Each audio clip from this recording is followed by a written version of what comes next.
ناظرین و سامعین، احمد ادریس آپ کو علم کے طالب میں ویلکم کرتا ہے۔ انشاءاللہ میں اور ہماری ٹیم آپ کو مختلف عنوانات پر مبنی سیریز پہنچایا کریں گے۔ آج ہماری ایک سیریز واقعات و اسباق کا پہلا ایپیسوڈ ہے۔ آج کا واقعہ ہم آپ کو صحیح بخاری شریف سے بیان کریں گے۔ بخل کا انجام۔ حضرت سیدنا ابو ہریرہ رضی اللہ تعالی عنہ سے مروی ہے، انہوں نے نبی کریم صلی اللہ تعالی علیہ وآلہ وسلم کو یہ فرماتے ہوئے سنا کہ بنی اسرائیل میں 3 آدمی تھے، پہلا برس کا مریض، دوسرا گنجا اور تیسرا آنکھوں سے نابینا اندھا تھا۔ ان تینوں کو اللہ رب العزت نے آزمانا چاہا تو ان کی طرف ایک فرشتہ بھیجا۔ اس نے برس والے کے پاس آ کر پوچھا، تجھے کون سی چیز زیادہ پسند ہے؟ اس نے کہا، اچھا رنگ، خوبصورت جسم اور اس بیماری کا خاتمہ جس کی وجہ سے لوگ مجھے برا سمجھتے ہیں۔ فرشتے نے اس پر ہاتھ پھیرا تو اس کی بیماری دور ہو گئی اور اسے اچھا رنگ عطا کر دیا گیا۔ فرشتے نے پوچھا، تجھے کون سا مال زیادہ پسند ہے؟ اس نے کہا، اونٹ۔ چنانچہ اسے 10 حاملہ اونٹنیاں دے دی گئیں اور فرشتے نے کہا، اللہ عز و جل تیرے اس مال میں برکت دے۔ پھر فرشتہ گنجے کے پاس آیا اور پوچھا، تجھے کون سی چیز زیادہ پسند ہے؟ کہا، اچھے بال اور اس بیماری سے خاتمہ جس کے سبب لوگ مجھ سے نفرت کرتے ہیں۔ فرشتے نے اس پر ہاتھ پھیرا تو وہ بیماری زائل ہو گئی اور اسے اچھے بال دے دیے گئے۔ پوچھا، تجھے کون سا مال زیادہ پسند ہے؟ کہا، گائیں۔ چنانچہ اسے ایک حاملہ گائے دی گئی اور فرشتے نے کہا، اللہ عز و جل تیرے اس مال میں برکت دے۔ پھر فرشتہ اندھے کے پاس آیا اور کہا، تجھے کون سی چیز زیادہ پسند ہے؟ اس نے کہا، اللہ عز و جل میری بینائی لوٹا دے تاکہ میں لوگوں کو دیکھ سکوں۔ فرشتے نے اس پر ہاتھ پھیرا تو اللہ عز و جل نے اس کی بینائی لوٹا دی۔ پھر پوچھا کہ تجھے کون سا مال زیادہ پسند ہے؟ کہا، بکریاں۔ چنانچہ اسے بچہ جننے والی بکری دی گئی۔ پھر اونٹنی اور گائے نے بچے جنے اور بکری نے بھی بچہ جنا۔ ایک کے لیے اونٹوں سے وادی بڑھ دی گئی اور دوسرے کے لیے گائے سے، تیسرے کے لیے بکریوں سے وادی بڑھ دی گئی۔ پھر فرشتہ برس والے کے پاس اس کی سابقہ صورت میں آیا اور کہا کہ میں ایک محتاج آدمی ہوں، میرے وسائل سفر ختم ہو چکے ہیں، اب میرے لیے اللہ عز و جل کی مدد اور پھر تیرے تعاون کے بغیر گھر پہنچنا ممکن نہیں ہے۔ میں تجھ سے اسی رب کے وسیلے سے ایک اونٹ مانگتا ہوں جس نے تجھے اچھا رنگ، خوبصورت جسم اور مال عطا کیا تاکہ میں اپنی منزل پر پہنچ جاؤں۔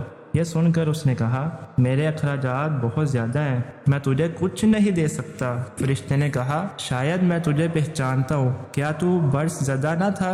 لوگ تجھ سے نفرت کرتے تھے، تو فقیر تھا، اللہ عز و جل نے تجھے مال عطا کیا۔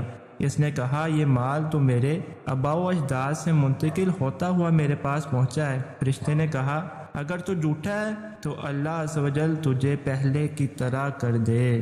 پھر فرشتہ کنجے کے پاس آیا اس کی سابقہ شکل و صورت میں، اس سے بھی وہی گفتگو کی جو برس والے سے کی تھی اور اس نے بھی وہی جواب دیا جو برس والے نے دیا تھا۔ فرشتے نے کہا، اگر تو جھوٹا ہے تو اللہ رب العزت تجھے ویسا ہی کر دے جیسا تو پہلے تھا۔ پھر وہ نبینا کے پاس اس کی شکل و صورت میں آیا اور کہا، میں محتاج مسافر ہوں، سفر کے وسائل ختم ہو گئے، اب اللہ عز و جل کی مدد اور پھر تیرے تعاون کے بغیر گھر پہنچنا مشکل ہے۔ جس ذات نے تیری بینائی لوٹائی، اس کے نام پر ایک بکری کا سوال کرتا ہوں تاکہ اس کے ذریعے اپنی منزل پر پہنچ جاؤں۔ نابینا نے کہا، واقعی میں اندھا تھا اور پھر اللہ عز و جل نے مجھے بینائی عطا فرمائی، تو میرے مال سے جتنا چاہے لے لے اور جو چاہے چھوڑ دے، اللہ کی قسم آج اللہ کے نام پر جو تو لے گا میں تجھے مشقت میں نہ ڈالوں گا۔ فرشتے نے کہا، اپنا مال اپنے پاس رکھ، تم تینوں کو آزمایا گیا تھا،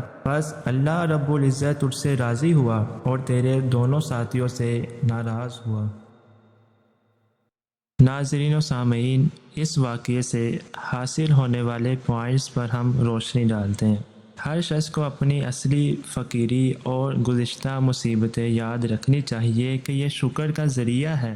بد نصیب ہے وہ شخص جو عیش و عشرت میں اپنے رب کو بھول جائے اور جب کوئی یاد دلائے تو اپنی غلطی تسلیم کرنے کی بجائے جھوٹ سے کام لے۔ فرشتے ہر شکل میں آ سکتے ہیں۔ بخل انسان کو ناشکری اور جھوٹ پر ابھارتا ہے۔ بخیل دنیا اور آخرت میں نقصان اٹھاتا ہے۔ شکر و سخاوت سے نعمتیں بڑھ جاتی ہیں۔ جو نعمتوں کو محفوظ رکھنا چاہے اسے اپنے رب کا شکر ادا کرتے رہنا چاہیے۔ انسان کو یہ یقین رکھنا چاہیے کہ میری تمام نعمتیں اللہ کی طرف سے ہیں، وہ جب چاہے ان نعمتوں کو لے سکتا ہے۔ ہر حال میں اپنے رب کا شکر کرنے والا کبھی مایوس نہیں ہوتا۔ علامہ حافظ ابن حجر عسقلانی فتح الباری میں فرماتے ہیں، حدیث مذکور میں ناشکری کرنے سے ڈرایا گیا ہے اور نعمت پر شکر کرنے کی ترغیب دی گئی ہے، اور یہ کہ بندہ اس بات کا اعتراف کرے کہ یہ نعمت اللہ ہی نے دی ہے اور اس نعمت پر اللہ کی حمد و ثنا کرے۔ اس حدیث میں صدقہ کرنے کی فضیلت بیان ہوئی اور غریب و مساکین لوگوں کے ساتھ نرمی کرنے، ان کا اکرام کرنے، ان کی حاجت و ضرورت پوری کرنے کی ترغیب دلائی گئی ہے، اور بخل سے منع کیا گیا ہے، کیوں نہ کہ بخل انسان کو جھوٹ اور اللہ کی نعمتوں کی ناشکری پر اکساتا ہے۔ ناظرین و سامعین، اللہ رب العزت ہمیں بخل کی آفت سے بچائے اور ہمیں سخاوت کرنے کی توفیق عطا فرمائے۔ آمین بجاہ النبی الامین صلی اللہ تعالی علیہ وآلہ وسلم۔